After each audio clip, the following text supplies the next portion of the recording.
Hello, my name is Andrew Rogers, and I am the host of TST, Total Sports Talk. All this month in the National Hockey League, they have been promoting Hockey Fights Cancer. So this week's episode is dedicated to that very cause. Me personally, I fight for these people.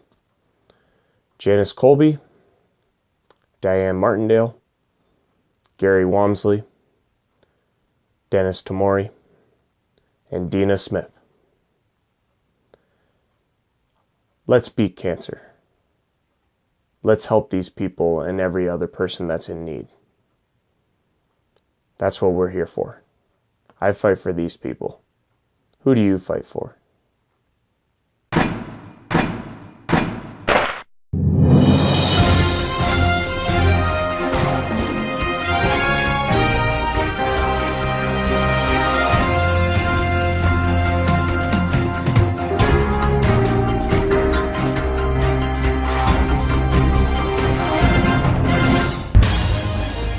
Hello, welcome to another episode of TST, Total Sports Talk. I am your host, Andrew Rogers. Thank you very much for joining me. As always, it's a pleasure to have you here. Thank you very much for watching and continuing to support the show, TST, Total Sports Talk. How's it going? How's everybody doing? Hope your week's been well. Hope your mustaches are very dirty and disgusting and all sorts of stuff, just like mine is. Yeah, real nice. Yes, now, of course, it's dirty now, but add another month and then imagine what it's going to be like, because that's exactly what's happening right here on the program. As I promised, Movember extender, right till January 1st. And man, oh man, is it going to be dirty or what? I honestly expect it to come over the lips. I really do. I don't know. It's going to be crazy anyways, but for a lot of you out there, I know come Friday, December 1st, all the clean faces will be back, and it'll be time for, I think, December beard is the thing to do in December, is to grow your most outrageous beards, but yet there are a lot of people out there who have beards all year round. Just look at Brent Burns in the NHL. That's a beard right there. Joe Thornton, another example. Boy, does he have a beard and a half, I'll tell you. But anyways, that all being said, yes, my Movember extender is going strong, and it continues to look dirtier and dirtier. I hope you appreciate it at home, wherever you happen to be watching. We have a great program for you today. There's a lot to cover. We got Hawk Tawk as always, starting off the program. And then we have our reports on the Owen Sound Attack, Toronto Maple Leafs, Toronto Raptors, and we have the full NFL story to go over in our NFL report. As well, we have our TST Sports Movie Pick of the Week, which we do each and every week here on the program. That'll come later on in the show. We also have a nice little story, a local story out of Saugeen Shores, a local team that's been selected. They won a contest for a very prestigious honor. We will touch base on that in a little bit as well. And just some things that are making headlines that we got on the program. A lot of cool things going on right here in the world of TST, Total Sports Talk. So let's get this show underway. This is Hawk Talk. TST Total Sports Talk presents Hawk Talk, brought to you by Gord's Imprints and Design. New location opening at 685 Goderich Street in downtown Port Elgin in the fall of 2017. Visit www.gordsimprints.com for more. On this week's edition of Hawk Talk, the Saugeen Shores Winterhawks were in action twice this past weekend. Once against the Shallow Lake Crushers, and then they traveled to Shelburne to take on the Shelburne Muskies. Here are those game reports. We also have video highlights from the Shallow Lake game, courtesy of the Saugeen Shores Winterhawks YouTube page. This is Jordan McKinnon. Mitchell carrying it in, shots high over the net. McDermott will pick it up. McDermott. Mitchell, backhander. He scores! Andy Mitchell!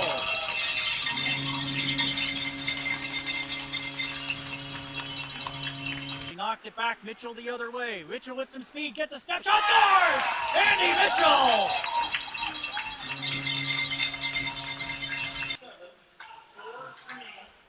Stolen by McLean. Miles McLean, he's got Menard going to the net. Into Menard, shot scores! Chris Menard! What a feed from Miles McLean, and it's 3-0. Sadie, McLean, Kazarian. In the slot, Menard scores! Chris Menard!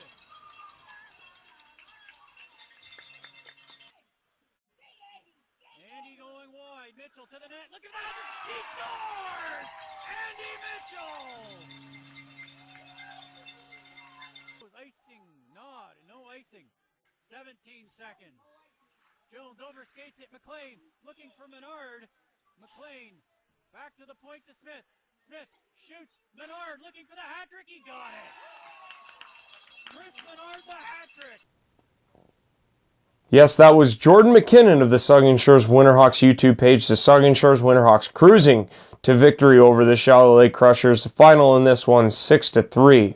Saugeen Shores improves to 4-3-1 on the season, while the Shallow Lake Crushers drop to 3-6-0. Goaltender Matt Tootin, making his second straight start, picked up the victory. He made 29 saves in the victory, while goaltender Kyle Septon of the Shallow Lake Crushers made 33 saves in the defeat. Yes, it was hat trick night apparently for the Saugeen Shores Winterhawks. Chris Menard added 3 goals and 1 assist, while Andy Mitchell also scored 3 times. They provided the scoring for the Winterhawks. Miles McLean, newcomer, new Hawk in town, added 3 assists for 3 points on the evening. Trevor Smith adding an assist, and Brent McDermott adding an assist as well. Connor Annette and Corey Schnurr and Captain Jeremiah Henderson providing the goals for the Shallow Lake Crushers in this one. Saugeen Shores would then move on the following evening, and they traveled to Shelburne to take on the Shelburne Muskies. Muskies would come out victorious in this one. Final score, 6-4. Saugeen Shores Winterhawks dropping to 4-4-1 on the season, while the Shelburne Muskies improved to an impressive 7-3 on the season through 10 games. Goaltender Jeff Flagler making the start for the Winterhawks in this one. He was peppered in this one, but unfortunately he made 39 saves in the defeat, unfortunately for the Winterhawks, while goaltender Ed Davey made 37 saves for the victory for the Shelburne Muskies. Brian Kazarian had his first 2 goals of the season, while Miles McLean and Connor Patton added singles.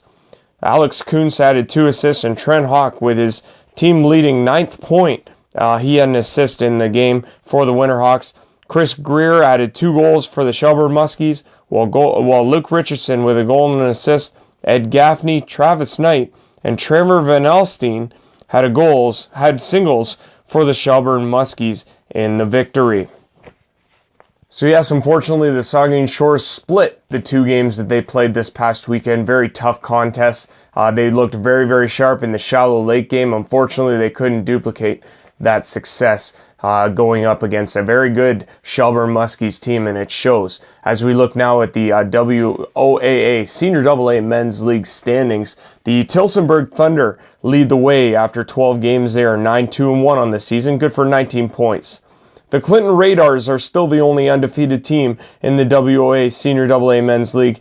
After 9 games, they are 9-0 on the year, 18 points, 1 behind the Tillsonburg Thunder.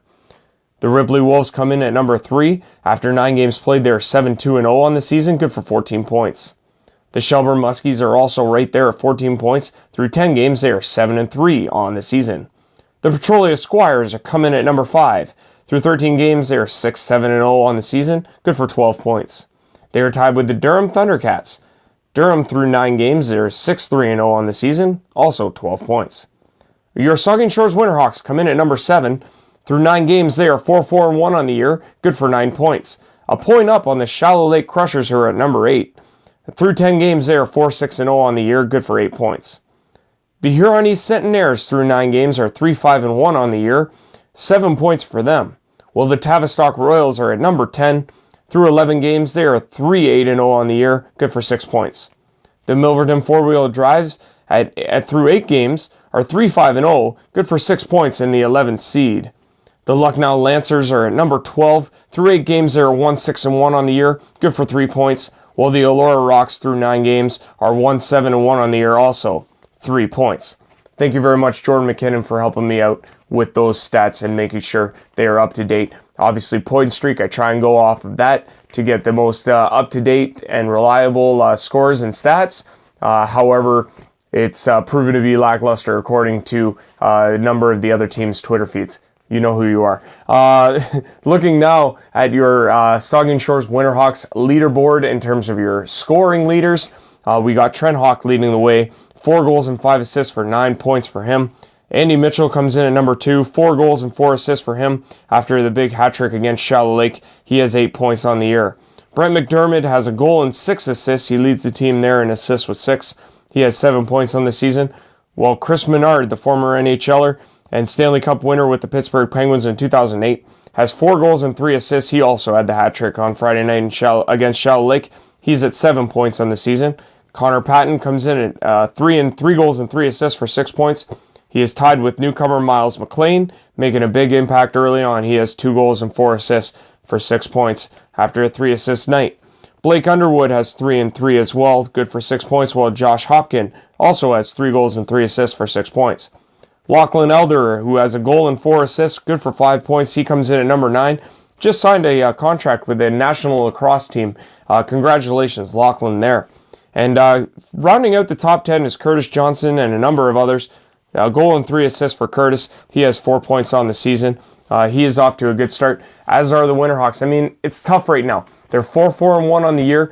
You know what? I bet they would like to be in a better position. This team will get it going, and they will get it kick-started. And they will have an opportunity to do so coming up this Friday, December 1st, as they are in Petrolia to face off against the Petrolia Squires in a matchup of 7 versus 5.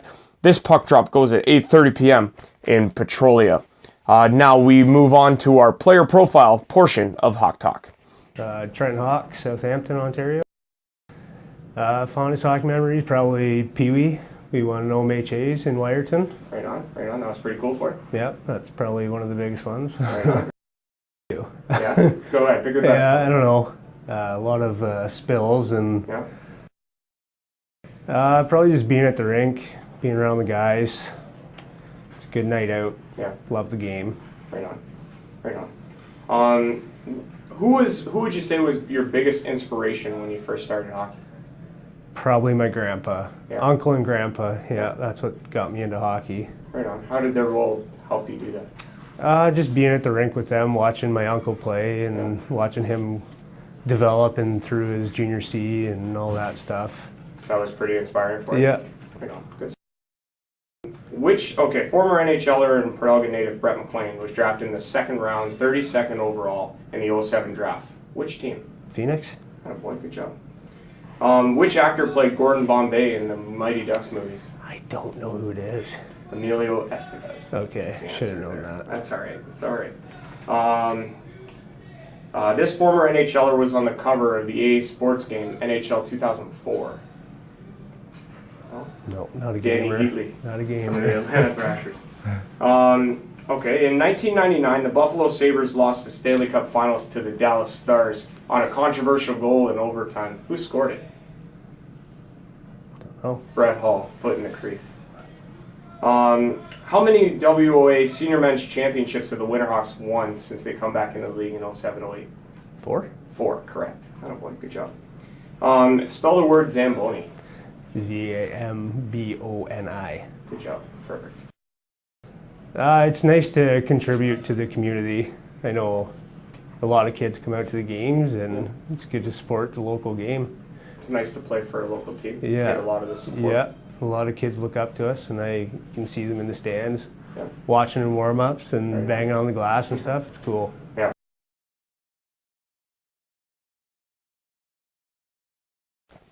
That is this week's player profile for Hawk Tawk. We'll be right back after this for the Owen Sound Attack report.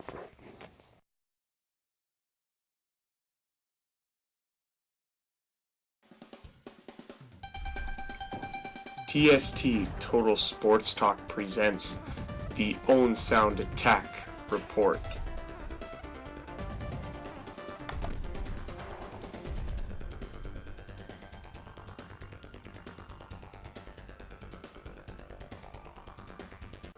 Welcome back to the program, everybody. Andrew Rogers here, TST Total Sports Talk. Thank you very much for joining me. This is the Owen Sound Attack report portion of the show. The Owen Sound Attack were busy last week. They had 3 games. Let's go with those game recaps right now. The Owen Sound Attack started their week with a visit to the Bayshore from the Niagara Ice Dogs. Owen Sound Attack coming out victorious in this one. 3-2 was the final in a shootout. The Owen Sound Attack improving to 13-7-0-2 on the year, while the Niagara Ice Dogs dropped to 9-8-3-2 on the season. Goaltender Matt Guzda was very strong in the game, 19 saves for him for the victory, while goaltender Stephen Dillon was busy in the game. He had 42 shots on net, and unfortunately, he was only able to stop 40 of them. Aiden Dudas with his 13th and 14th goal of the year. He had the 2 markers in this one. Jonah Gadjevich, Brady Lyle, Ethan Zapula, and Nick Suzuki all adding assists in the game. Kirill Maximovov had his 13th of the year, and Liam Ham with his first of the season for the Ice Dogs as they went 2-2 through regulation. In the shootout, it was Aiden Dudas and Nick Suzuki scoring for the Owen Sound Attack. In the shootout, Kirill Maximovov and Ben Jones unfortunately were unable to score in the shootout for the Ice Dogs. Owen Sound Attack are victorious in this one. 3-2 is your final. The Attack would then move on to London to face off against the London Knights this past Friday. And unfortunately, it was the London Knights coming out on top in this one. 5-3 was the final. London improving to 11-11-2-0 on the season, while your Owen Sound Attack dropped to 13-8-0-2 on the year. Unfortunately, with the goaltending let him down in this one. Matt Guzda was replaced to start the third period by Riley Daniels after allowing 3 goals on 9 shots. Unfortunately, he only made 6 saves in the game. Riley Daniels come on in the third period. He allowed only 1 goal on 14 shots the rest of the way. On the flip side, Joseph Raymakers of the London Knights was very strong in the game. The former Sault Ste. Marie goaltender made 27 saves for the Knights in the victory. Forward of the Owen Sound Attack, Nick Suzuki, had his 16th goal, 15th and 16th goals of the season. He went 2 goals and an assist for 3 points on the night, while Marcus Phillips added his third. He had the other goal for the Owen Sound Attack in the defeat. Aiden Dudas continued his hot run. 2 assists for him, while Jonah Gadjevich and Ethan Zapula added an assist apiece. Over on the flip side for London, it was 5 different goal scorers for them. Alex Formenton with his 7th, Cliff Poo with his 11th, Alec Regula with his 2nd, Evan Bouchard with his 7th, and Tyler Rollo with his 5th. Adding assists as well were Formenton, Poo, and Bouchard. They all finished with 2 points apiece. And finally, the Owen Sound Attack wrapped their week with a visit back at the Bayshore from the Guelph Storm. And unfortunately, the Storm came in, and they were not very good. Yes, they defeated the Owen Sound Attack. 4-2 was the final. Guelph improving to 12-9-1-2 on the year, while the Owen Sound Attack dropped to 13-9-0-2 on the season. Goaltender Riley Daniels, after coming on in relief of Matt Guzda in the London game, stopped 16 in the loss. And Nico Dawes was very busy in the Guelph Storm net, but he would weather the storm, no pun intended. 43 saves for the goaltender in the victory for the Guelph Storm, who have been very good of late. Jonah Gadjevich with his 11th, and Alan Letharzik with his 6th for the Owen Sound Attack. Brady Lyle, Sean Dursey, and Marino Morrow adding assists for the Attack in the loss. While Giovanni Smith with his first of the season, he had a goal and an assist, while Isaac Ratcliffe and Cam Hillis and Cedric Ralph all added singles. For Ratcliffe, his 12th, Hillis his 11th, and Ralph his 8th. Garrick McFadden adding 2 assists for the Storm in the victory. So unfortunately, the Owen Sound Attack, they go 1-2 this past week. Not going to be getting it done.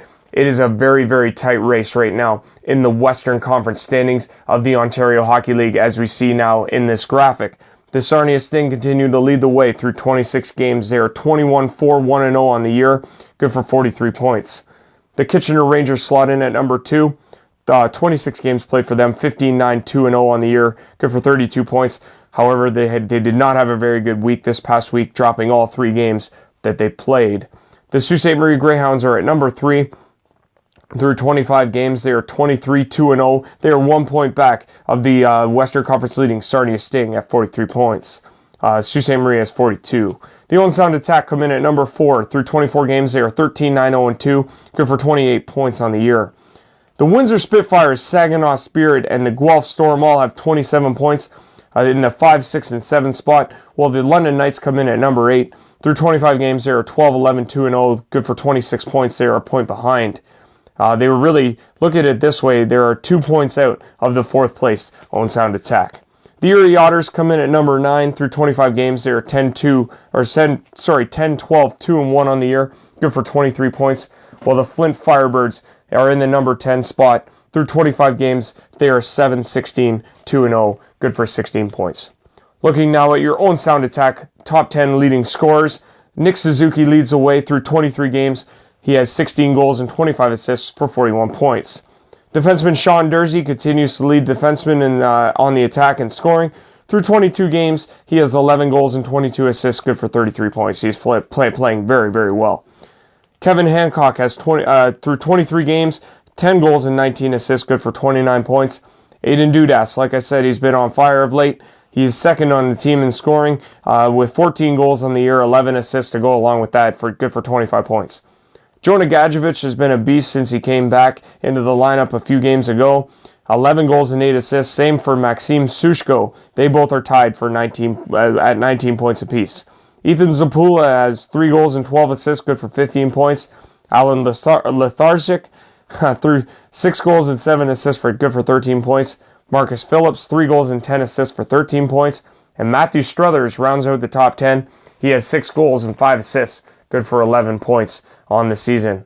Looking now at your overall leaders for your OHL scorers, Jordan Kyrou continues to assault the OHL in scoring. He has 18 goals and 34 assists, good for 52 points. A nice little 10-point cushion. On the second place, Aaron Luchuk of the Windsor Spitfires. Aaron has 22 goals and 20 assists so far, 42 points on the year. Nick Suzuki of your attack comes in at number 3, 16 goals, 25 assists, 41 points. Sault Ste. Marie is the number 4 and number 5 spot. Boris Kachuk has a number 4. Through 25 games, he has 22 goals and 17 assists, good for 39 points, while his teammate Morgan Frost of the Sault Ste. Marie Greyhounds has 12 goals and 24 assists, good for 36 points. Robert Thomas of the London Knights has 15 goals and 20 assists, good for 35 points. He is tied with Taylor Radish of the Erie Otters, 13 goals, 22 assists, good for 35 points. Adam Ruzicka of the Sarnia Sting, 17 goals, 17 assists, good for 34 points. Cliff Poo of the London Knights, 12 goals and 21 assists. Same goes for Drake Rimsha of the Sarnia Sting, 12 goals, 21 assists. They both have 33 points on the season. Like I said, the Owen Sound Attack, they went 1-2. They have a huge stretch of games, and I cannot stress this enough. It's interesting. At this point of the season, is it too early to consider the next 3-4 games as crucial? Is it okay to label these games as crucial? I think it is. Think about it. Over the next 3, Wednesday, November 29th, they are at the Bayshore. They welcome in the Kitchener Rangers, who are they chasing in the OHL standings. That game is at 7 o'clock puck drop in Owen Sound at the Bayshore. They follow that up. They take a trip to Kitchener, to the Memorial Auditorium in Kitchener to face off against the Kitchener Rangers Friday, December 1st. That is a 7:30 puck drop. And then, to make things more interesting, why not? They follow that up. Their week ends with a Saturday, December 2nd matchup against the Guelph Storm back at the Bayshore on Saturday. It's a 7:30 p.m. start. And if that doesn't get any harder, they also go and start their next week after that with a matchup again against the Guelph Storm. So they got 2 in a row against the Rangers, 2 in a row against the Guelph Storm. These are crucial games to provide some separation for the Owen Sound Attack. If they could come out 3 or 4, it's a benefit. But if they go anywhere like 1-3, it's not going to be a good sight with all these teams so close in the OHL standings. This has been your OHL report and the Owen Sound Attack report. We'll be right back after this with your Toronto Maple Leafs report. Don't go away.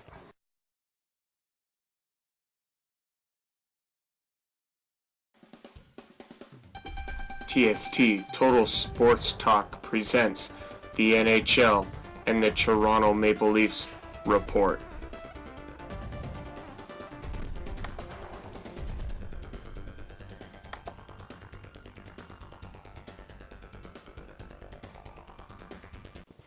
Welcome back to the program, everybody. Andrew Rogers here, TST Total Sports Talk. Thank you very much for joining me on Hockey Fights Cancer edition of TST Total Sports Talk. Thank you again for joining me. We've reached the portion of the show where it's the NHL and Maple Leafs report. Maple Leafs were busy this past week. They had 3 games. Here are your game recaps. The Toronto Maple Leafs would open their week with a visit to, they had a brief 2-game road trip. They would start that in Florida against the Florida Panthers. Unfortunately, they came up on the losing end. 2-1 was the final in the shootout. Maple Leafs falling to 14-8-1 on the year, while the Florida Panthers improved to 8-11-2 on the season. Frederik Andersen was very busy in the nets, 42 saves for him in the loss, while goaltender Roberto Luongo made 43 saves for the Florida Panthers in the victory.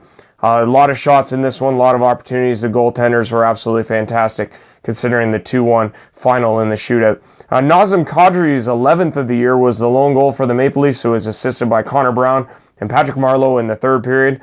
After Nick Bjugstad of the Florida Panthers put him up with his 5th of the season early on in the game, that was assisted by Vincent Trocheck and Hendrik Haapala, who both assisted on Bjugstad's 5th. In the shootout, it was Austin Matthews, Mitch Marner, Patrick Marleau scored for the Maple Leafs, and Tyler Bozak failed to score. Jonathan Huberdeau, Alexander Barkov, Vincent Trocheck, and Nick Bjugstad would eventually score the winning goal for the Florida Panthers in the shootout. Unfortunately, Bjugstad stepped up. He scored. He was successful, and Tyler Bozak could not convert to keep the shootout going. Leafs fall to the Florida Panthers. 2-1 was your final. They would move on to Carolina to face off against the Carolina Hurricanes on this past Friday, and they would come out on top. 5-4 was your final in this one. Toronto Maple Leafs improving to 15-8-1 on the year, while the Carolina Hurricanes fall to 9-8-4. Frederik Andersen, again, very busy in the game, but he was good enough to get the victory. 43 saves for Frederik Andersen in the victory. While the Carolina Hurricanes, they unfortunately had to split goalies. Cam Ward was pulled in this one for after allowing 4 goals on 16 shots. Goaltender Scott Darling came in relief and stopped 8 of 9 for the Carolina Hurricanes down the stretch. James Van Riemsdyk, Ron Hainsey, Patrick Marleau, Zach Hyman, and Josh Levo would all score singles for the Toronto Maple Leafs. For Van Riemsdyk, it was his 12th. For Hainsey, his 2nd. Patrick Marleau, his 9th. Zach Hyman, his 5th. And Josh Levo, his 1st. Over on the Carolina side, Noah Hannafin's 3rd. Elias Lindholm, his 6th. Jordan Staal, his 7th. And Derek Ryan, his 5th. Meanwhile, Justin Williams, the Maple Leaf killer and the Game 7 hero in the playoffs, had 2 assists for the Carolina Hurricanes in the defeat. Like I said, Toronto improving to 15-8-1 on the season. Toronto would wrap up their week back at the ACC, where they welcomed in the Washington Capitals and Alex Ovechkin, and they probably should have locked the door and kept it shut, because every time Ovechkin comes and faces the Leafs, he always seems to beat them, and it was the case again in this one. Washington wins 4-2 is your final.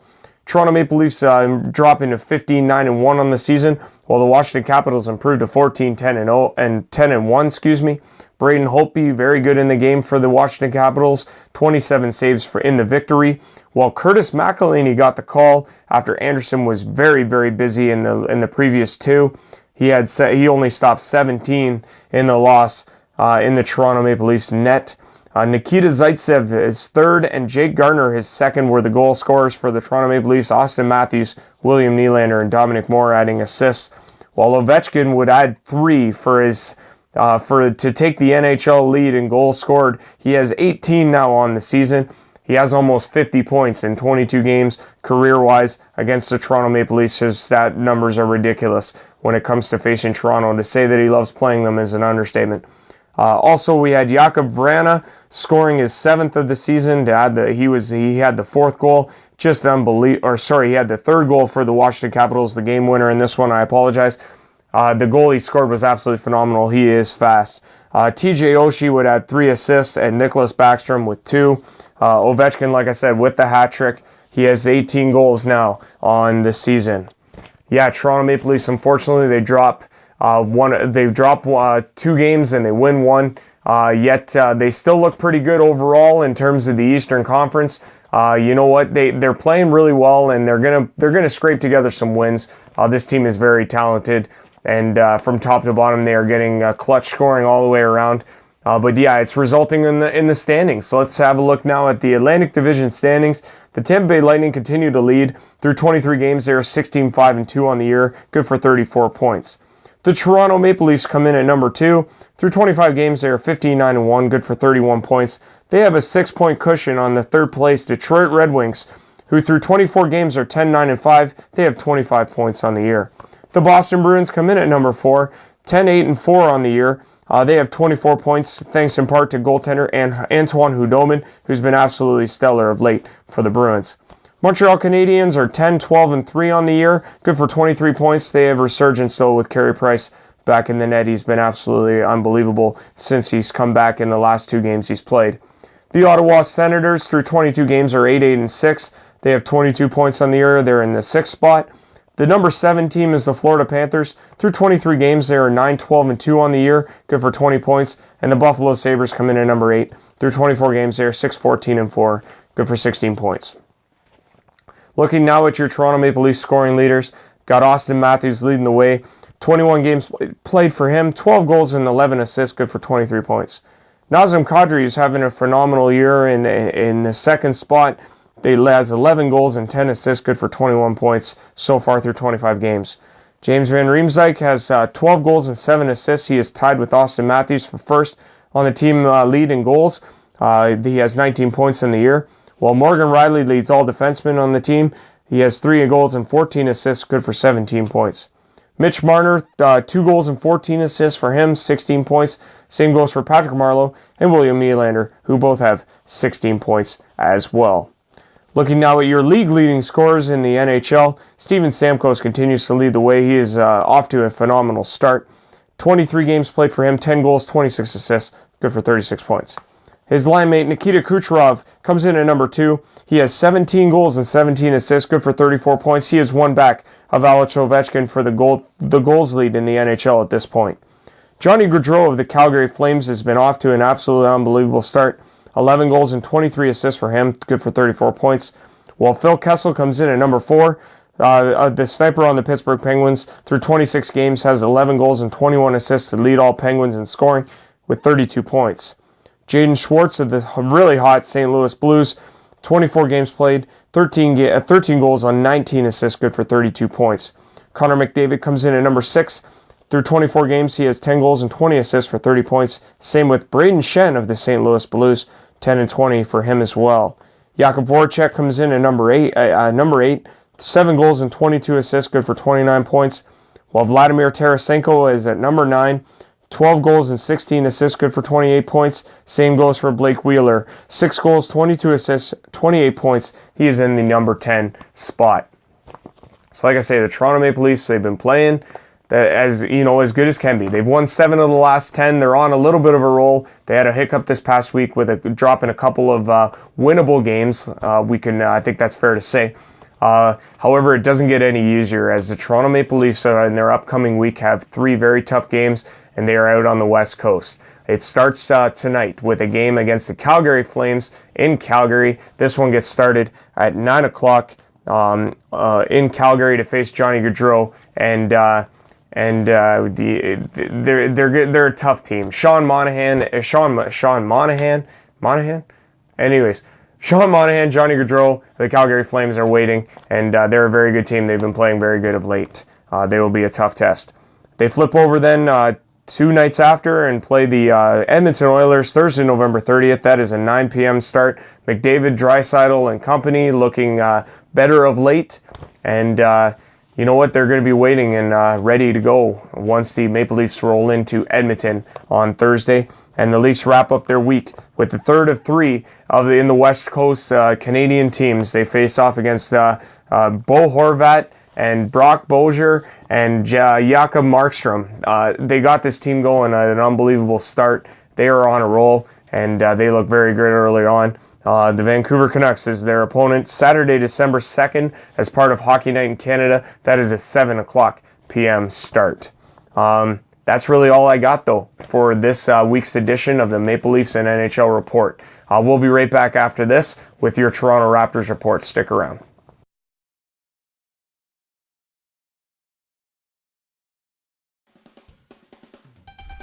TST Total Sports Talk presents the Toronto Raptors and the NBA Report.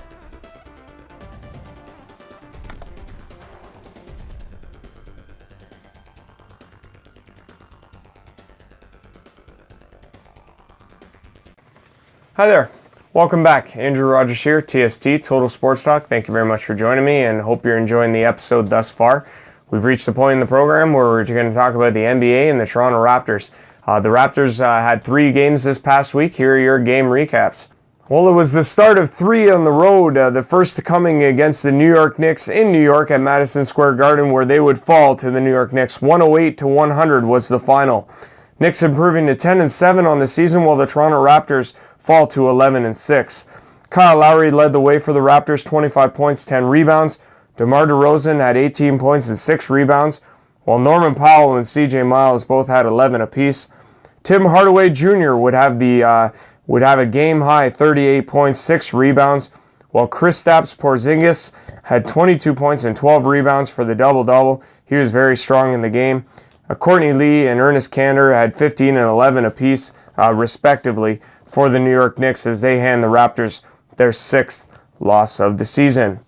Raptors would then follow that up with a visit to Indiana to face off against the Indiana Pacers, and the Raptors would once again come up short.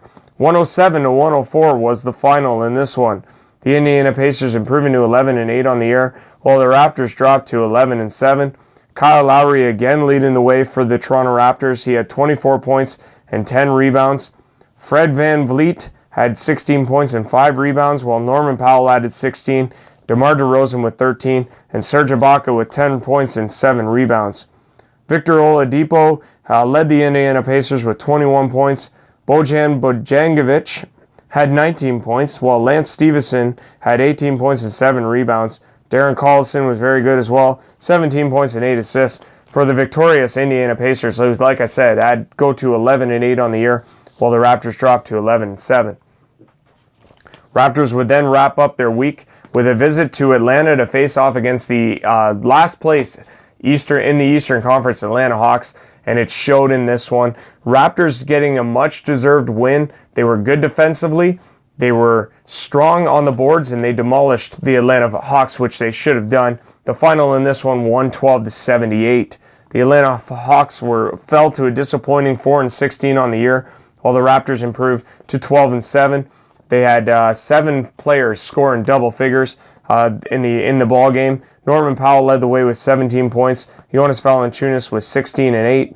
Kyle Lowry with 15 points and 13 boards for the double-double. Jakob Poeltl had 14 points and 7 rebounds, while Serge Ibaka added 12.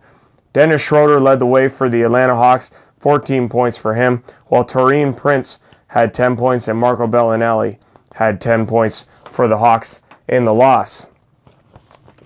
Looking now, though, at your NBA's Eastern Conference standings, the real big story early on has to be the incredible success of the Boston Celtics. It is absolutely remarkable what they're doing.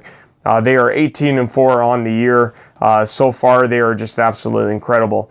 The Detroit Pistons come in at number 2. They are 13-6, 3.5 games back of the Celtics. The Cleveland Cavaliers at 13-7 are 4 games back, while the Toronto Raptors currently sit in the 4th spot. They are 12-7 on the year, 4.5 back of the Celtics. In the number 5 spot, you have the Philadelphia 76ers, who are 11-8 on the year. They are 5.5 back, tied with the Indiana Pacers, who are at 12-9. They are also 5.5 back. The Washington Wizards are in the number 7 spot, 10-9 on the year. Same goes for the Miami Heat at number 8, 10-9 on the year. They are both 6.5 games behind the Celtics. The New York Knicks and the Milwaukee Bucks are at number 9 and number 10, respectively. The New York Knicks are 10-10, 7 games back of the Celtics, while the Bucks are at 9-9, also 7 games behind. The Charlotte Hornets are at number 11 through 8. They are 8-11 on the year, 8.5 back. The Orlando Magic at 8-13 are 9.5 back. The Brooklyn Nets at 7-13 are 10 games back. The Atlanta Hawks at 4-16 are 13 games back, and the Chicago Bulls at 3-15 are also 13 games behind. Like I say, the Celtics are just running a ramshot over all their opponents. They're just making them look silly. It's like it's not even close or something.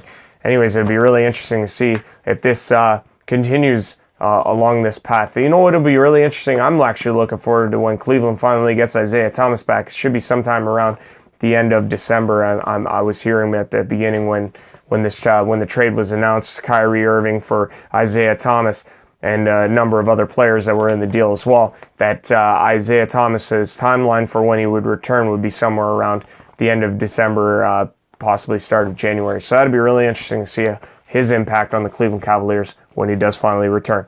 Up next for your Toronto Raptors, they have 2 games in this upcoming week. It starts Wednesday, November 29th. They are at the ACC. They welcome in the Charlotte Hornets.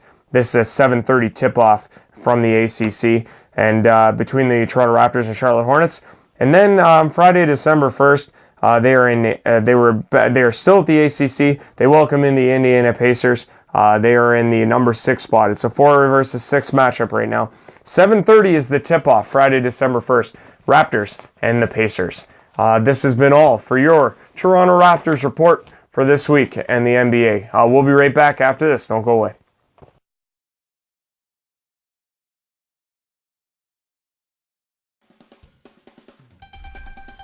TST Total Sports Talk presents the NFL Report.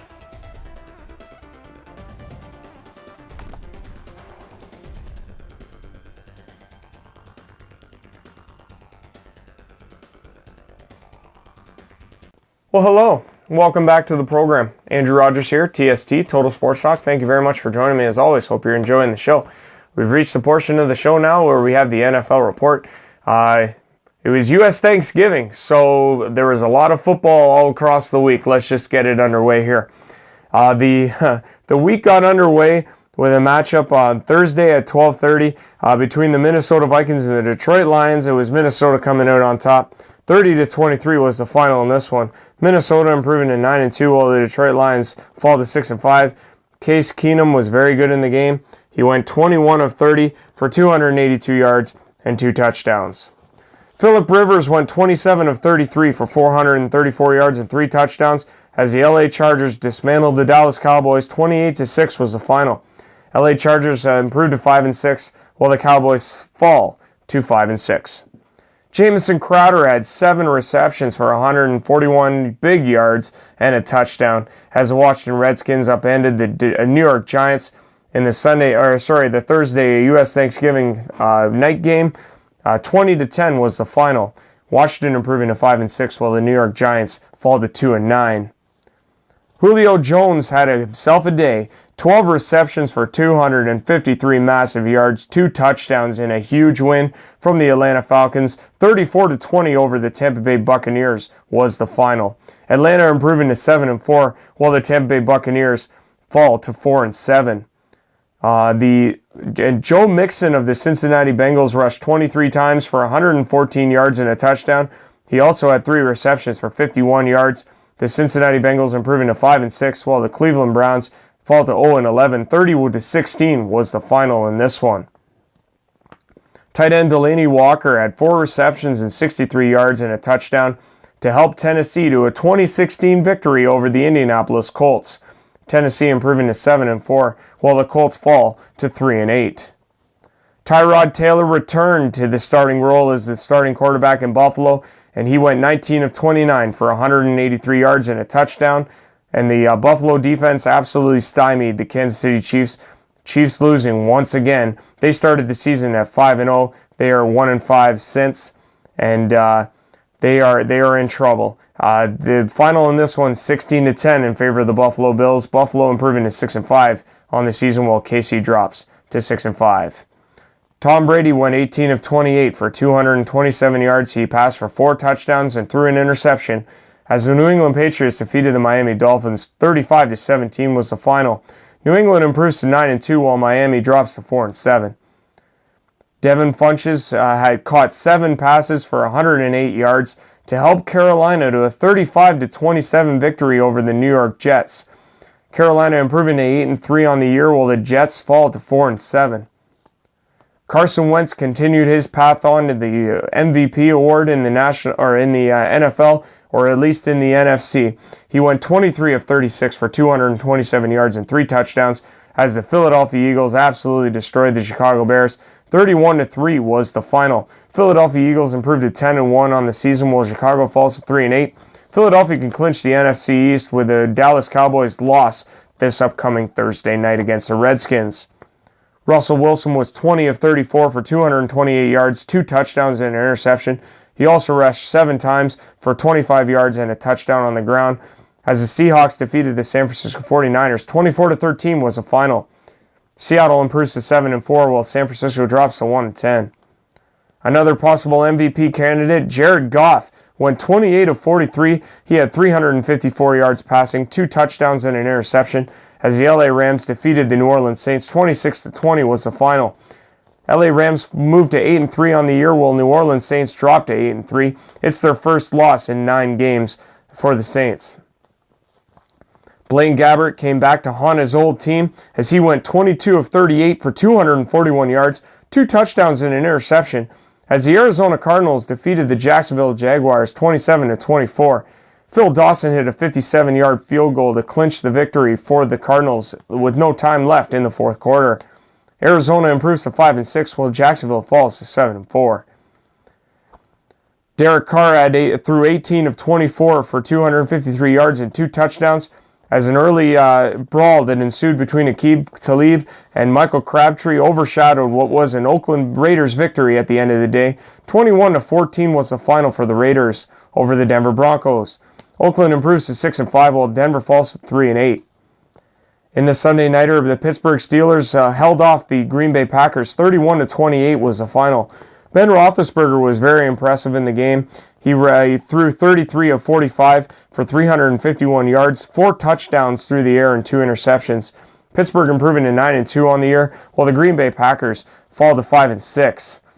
And in the Monday Nighter, it was the Baltimore Ravens defeating the Houston Texans by a score of 23-16. Baltimore improving to 6-5, while the Houston Texans dropped to 4-7. Alex Collins, running back of the Baltimore Ravens, rushed 16 times for 60 yards and a huge touchdown on the ground. Justin Tucker kicking 2 field goals for the Ravens in the victory. So yeah, massive week. It was a great week of games, and you can't expect any shortage of it. Now that we're getting into the nitty-gritty of things, I mean, we're going on to week 13 in the NFL. We only got 4 weeks left before the playoffs start in the NFL. You got weeks 13, 14, 15, 16, 17, 5 weeks left. It's going to be an absolutely incredible finish. You know what? This is going to be a big week coming up, week 13, because a lot of people out there who play fantasy football, that's their last week before playoffs start in week 14 in terms of the NFL. Now, we want to recognize some of the statistical leaders across the board in the NFL this past week. We started the QB position. It was Phillip Rivers of the LA Chargers. He threw 27 of 33 for 434 yards, 3 touchdowns and no interceptions. He's been absolutely red hot of late. Jared Goff of the Rams, he's number 2. He went 28 of 43 for 354 yards, 2 touchdowns and an interception. Ben Roethlisberger was 33 of 45 for 351 yards, 4 touchdowns and 2 interceptions. Matt Ryan went 26 of 35 for 317 yards and a touchdown. Meanwhile, Josh McCown of the New York Jets has been absolutely phenomenal this season, all year. He's been very consistent. He went 19 of 36 for 307 yards and 3 touchdowns. They almost were victorious this past weekend. Ryan Fitzpatrick of the Tampa Bay Buccaneers, 27 of 44 for him, 283 yards. He didn't have a touchdown or an interception. Case Keenum of the Minnesota Vikings went 21 of 30, 282 yards, 2 touchdowns for him. Deshaun Kaiser of the Cleveland Browns, Derek Carr of the Oakland Raiders, and Tom Savage round out the top 10 of your QB position. Moving over to your running back positions, Joe Mixon of the Cincinnati Bengals led the way, 23 rushes for 114 yards and a big touchdown for them. Dion Lewis of the New England Patriots, I'm pretty sure he's the only New England Patriot to go over 100 yards rushing this year. 112 rushing yards for him, no touchdowns on the ground though, however. Samaje Perine has been absolutely in beast mode for the Washington Redskins of late. 24 rushes for 100 yards. He eclipses over 100 yards again for the second week in a row. No touchdowns, however, for him on the ground. LeGarrette Blount of the Philadelphia Eagles rushed 15 times for 97 yards, no touchdowns. Tevin Coleman of the Atlanta Falcons, 19 for 97 and 2 touchdowns for him. Le'Veon Bell, 20 rushes for 95. Isaiah Crowell, 16 rushes for 95. Alvin Kamara, who's possibly going to be Rookie of the Year at the end of the season for the New Orleans Saints, rushed 5 times for 87 yards and a touchdown. Guy is wicked fast. Latavius Murray of the Minnesota Vikings, 20 of 84 for a touchdown. And Derrick Henry of the Tennessee Titans, 13 for 79. No touchdowns for him. And over in the receiving leaders, finally, we got Julio Jones that absolutely demolished the competition. 12 receptions for 253 yards, 2 touchdowns for him. Keenan Allen, who could possibly be named the comeback player of the year, I think he's the lock for that. 11 receptions for him, 172 yards and a touchdown. Antonio Brown, 10 for 169 and 2 touchdowns. New York Jet phenomenon Robbie Anderson, 6 for 146 and 2 touchdowns, while Jamison Crowder rounds out the top 5, 7 for 141 and a touchdown for him. So yes, it's been an incredible go in the NFL all season long. It's been a real blast so far. What we want to do now, though, is introduce a new segment. Ladies and gentlemen, welcome to the inaugural edition of The Extra Point with me, Marcus Ripson, your host. First off, I want to take the opportunity to thank Andrew Rogers for allowing me to be a part of TST. It's an honor, it's a privilege, and he's done really good things with it, so keep it up. Anyway, NFL season.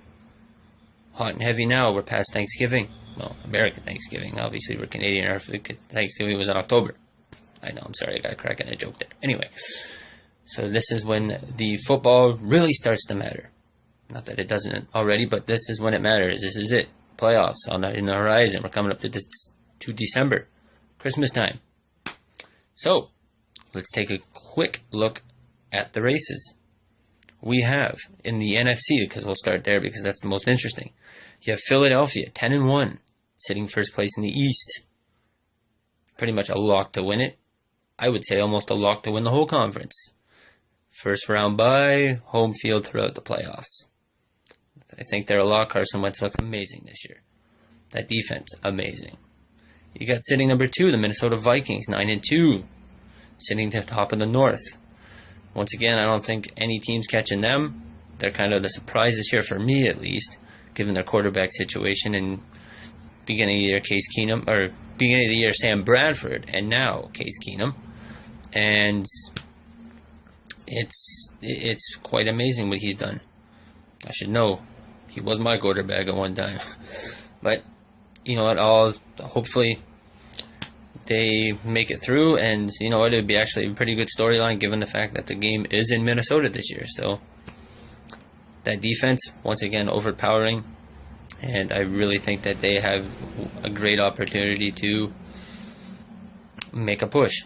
You got third, the Saints, tied with the Rams right now. Basically, the Rams and Saints are tied for third and fourth, respectively, given the tie-breaking situations. You have the Saints, who are amazing this year. They're always amazing. They're kind of that team that just never seems to do bad, especially when you have Drew Brees as your quarterback, Sean Payton as your coach.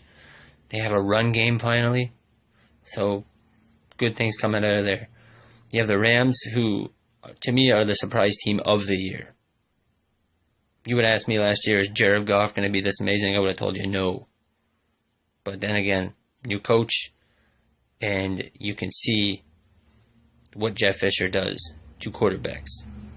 Kills them, pretty much. Look at Goff this year. Amazing.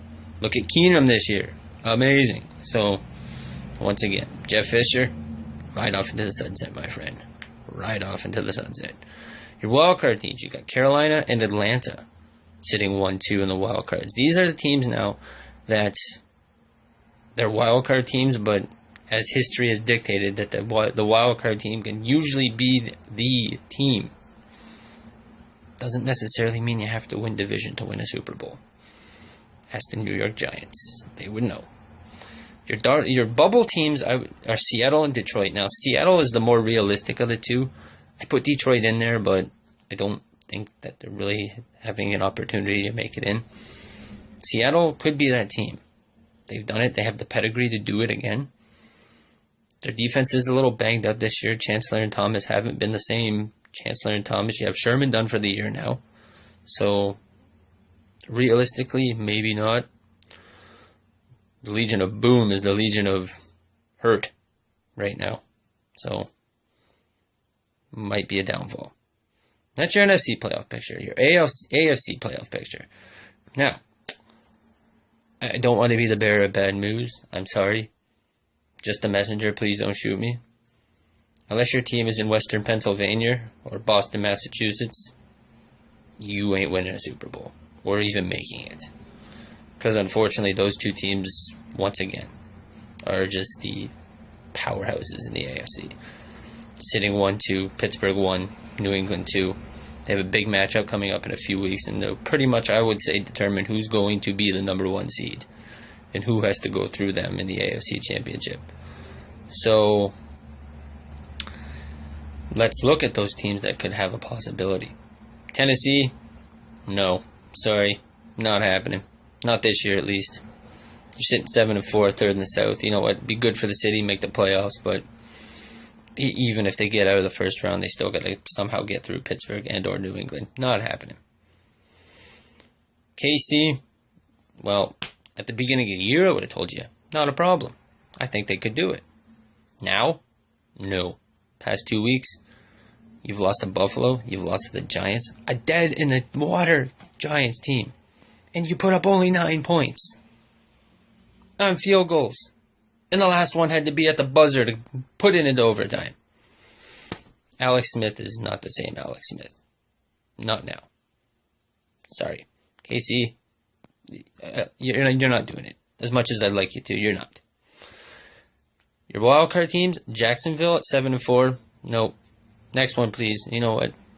Be a good story. Jacksonville hasn't made the playoffs in a while. Be good for the city. Be good for confidence. But you know what? Down the road, I think Jacksonville has a shot.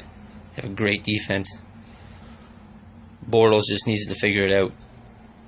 And their running game, obviously, with drafting Leonard Fournette, if he can stay healthy, I think they could be a legit contender in the AFC. The other wildcard team is Baltimore. Now, this is a team that they could do it. They have done it. To Pittsburgh and New England. But they're not the same Baltimore team. Joe Flacco is not the same quarterback. I'm sorry, Joe. You're not elite. Not anymore. Which was evidence from Monday when you only put up 150 yards against probably one of the worst secondaries in all of football. So, nope, not happening. Your bubble teams. Buffalo. Once again, good feel-good story. Haven't made the playoffs in a while. Be good to get in, but you're not getting past Pittsburgh and or New England. Just not happening. Looking ahead to your Week 13 schedule in the NFL, it is chock full of incredible games. We start with the Washington Redskins into Dallas to face off against the Dallas Cowboys, both teams at 5-6. That goes at 8:25 on November 30th. December 3rd, the Sunday action gets underway with the 9-2 Vikings at the Atlanta Falcons, who are at 7-4. That should be a dandy game to watch out for this week. No shortage of good games this week, actually. The Detroit Lions and the Baltimore Ravens, both at 6-5, go from Baltimore. That is a 1 p.m. start. The New England Patriots are into Buffalo to face off against the Bills. New England at 9-2, Buffalo at 6-5. If you have the smart money, take Buffalo. They always seem to beat New England at home. I don't know what that's all about. Ask Tom Brady. I have no idea. San Francisco is at 1-10. They are into Chicago to face off against the Bears, 3-8. That'll be a bore fest. Tampa Bay at 4-7 are into Green Bay at 5-6. This game will only be interesting if Aaron Rodgers happens to play. Boy, does Green Bay need him to make the playoffs, I'll tell you. Indianapolis Colts at 3-8 are into Jacksonville at who are at 7-4. Jacksonville needs this game after a heartbreaking loss last week against the Arizona Cardinals. The Denver Broncos at 3-8 and the Miami Dolphins at 4-7. Yeah, another snooze fest. Sorry, but Denver can't find a quarterback that's worth watching right now. So it's unfortunate, but everybody they seem to get that to put in either is awful or gets hurt. And like Paxton Lynch, man, you got to feel for the kid. They put him in, and he hurts his ankle. He's out for 2 to 4 weeks. He's done for the year by the sounds of it. With only 5 weeks remaining, I think it's enough to put him on the shelf. You got the Kansas City Chiefs at 6-5. They are into New York to face off against the Jets, who are 4-7. Kansas City needs a win massive here in this one if they have any hopes of holding on to that playoff spot. The Houston Texans at 4-7 are into Tennessee to face off against the 7-4 Tennessee Titans.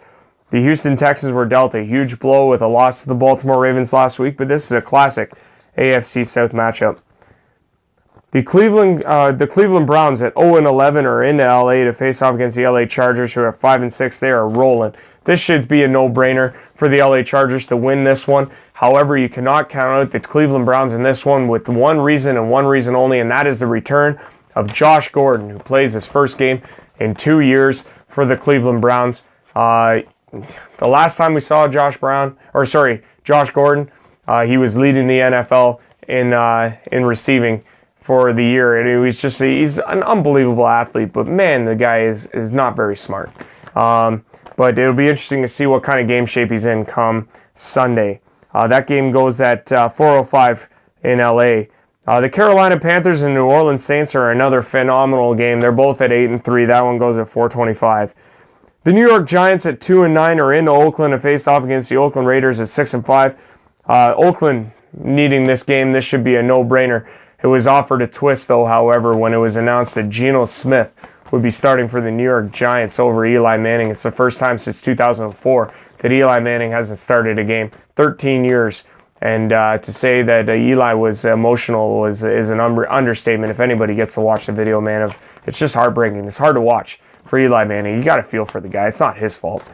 The Sunday Nighter offers up a beauty of a matchup. The Philadelphia Eagles at 10-1 are into Seattle to face off against the Seattle Seahawks at 7-4. That one goes at 8:30 on December 3rd. It's a Sunday night game on NBC. And finally, the Week 13 schedule wraps. The Pittsburgh Steelers at 9-2 are into Cincinnati to face off against the Cincinnati Bengals, who are at 5-6. December 4th, Monday Nighter at 8:30 over on ESPN. The Pittsburgh Steelers at 9-2. Cincinnati at 5-6. You always wonder about those matchups, those divisional matchups. They're always so tough to predict. Speaking of tough to predict, we want to update you now on our TST NFL game picks, experts picks. You know what, boy, it is really going to come down to the wire, I think. I mean, as far as me and my wife go, we're so far out of it that we're pretty much eliminated. We're just playing for kicks now. No pun intended there. Let's have a look here at the standings.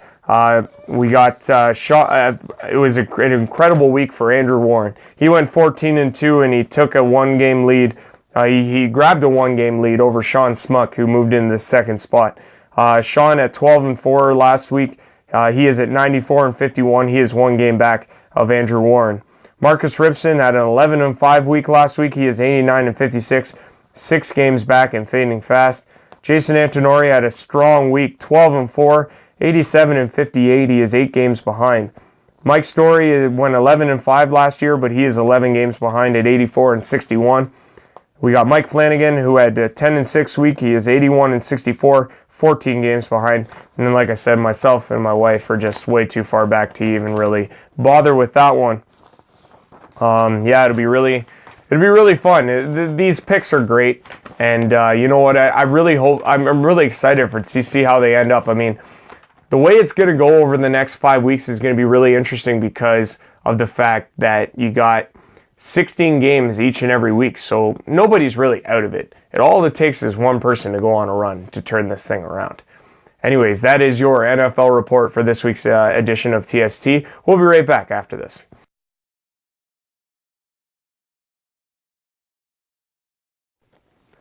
Welcome back to the program, everybody. Andrew Rogers here, TST, Total Sports Talk. Thank you very much for joining me as always and watching. Hopefully you have enjoyed the program so far. We've reached the point in the show where this would normally be a question and answer type segment. However, I'm not getting any questions. So, you know what? There is a couple things that I do want to cover. We got the National Lacrosse League that's starting up soon. The Toronto Rock will be in action soon, and I think this year will be an interesting year for the Toronto Rock, and it'll be especially interesting from a fan's perspective and a local's perspective, as Adam Jones for the Owen Sound area. He's an Owen Sound native. He used to play for the Owen Sound Junior B North Stars of the Junior B National Lacrosse League in Owen Sound. He used to play there anyways, though this is a long time ago now. However, he will be making his Toronto Rock debut. And you know what? I've known Adam for a really long time. Actually, we go back to our high school days. He is a little bit younger than me, but we were in the same high school at the same time, and I happen to know who he was. I played hockey with the guy. He's an unbelievable athlete, and I couldn't be happier for the guy. I was so proud of his accomplishment, and I wish him nothing but the best for this upcoming season. He's an incredible talent. He's played in the National Lacrosse League before for the Colorado Mammoth, and you know what? He's going to be good, and it'll be really interesting to see how he turns up in the Toronto Rock for this upcoming season. So congratulations, Adam, on making the Toronto Rock. I think that's just absolutely phenomenal achievement, and congratulations on that front.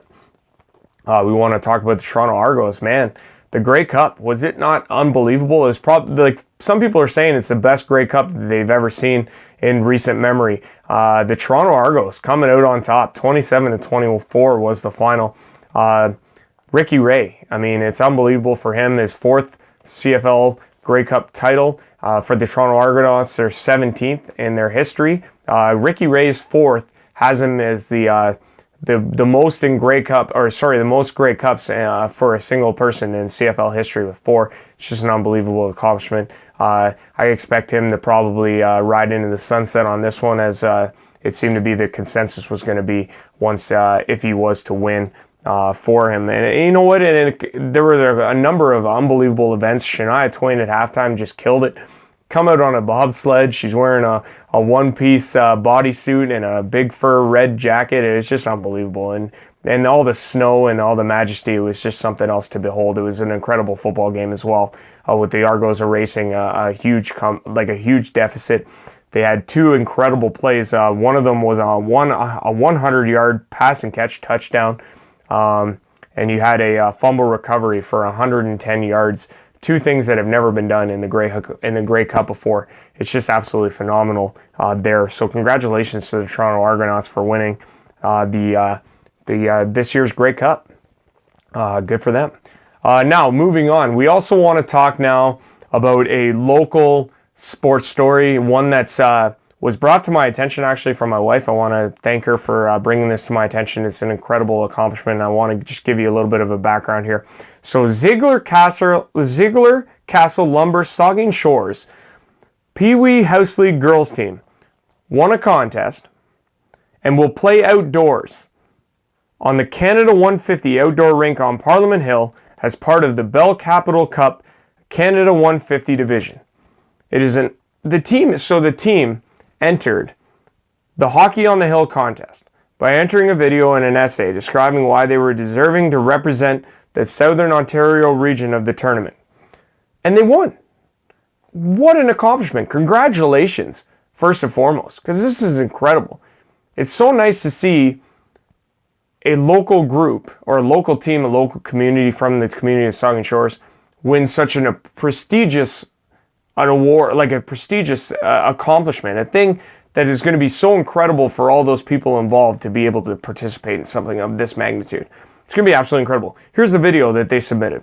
We are the Sauging Shore Store! Host, wildlife, passionate, generous, healthcare, kindness, maple syrup, four seasons, multicultural, bucketed, nous sommes Canadiens, Gigard, Mocha.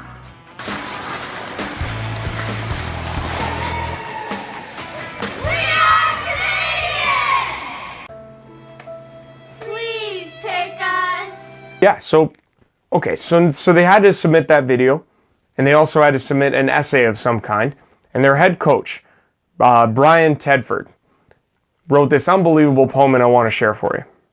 The poem reads as follows. We are a hockey team from Saugeen Shores. We play Pee Wee House League girls. Hockey is the sport we love to play. Whenever we play hockey, it's a great day. Proud Canadians we very much are, hoping to meet Canadian teams from afar. Playing in the Ottawa International Hockey Festival, we hope to do. Chosen to represent Southern Ontario region would be so cool too. Our team from Saugeen Shores is called the Storm. With lots of practice, we will be in good form. Our player of the game wears a bright orange vest. It doesn't matter if we win, having fun is what's best. The sound the skate blade makes as we carve the ice gives us a thrill each time. It sounds so nice. Passes, wrist shots, slap shots, we can do much more. If the coach would let us, we would play until our feet were sore. Hockey is the favorite sport in this country we love. We can't imagine any sport that will ever rise above. Canada is 150 years old this year. The country is getting better with age, it is clear. The country and the players are not perfect, it is true. Working hard to improve is what we are striving to do. Playing a hockey game on Parliament Hill, to be honest, would be an absolute thrill. Incredible stuff, really, and much congratulations goes out to the Ziegler Castle Lumber Saugeen Shores Pee Wee House League girls team. Just an absolute accomplishment, and congratulations, girls. We'll be right back after this. Stick around.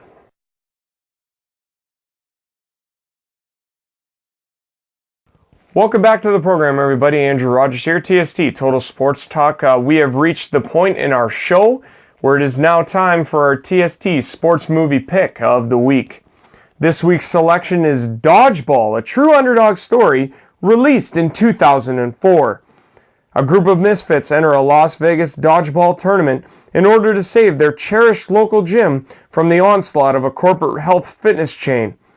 Vince Vaughn stars as the owner of Average Joe's Gymnasium when Ben Stiller comes along from Globo Gym and basically plans to buy him out and turn him into a parking lot for his gym and for his members.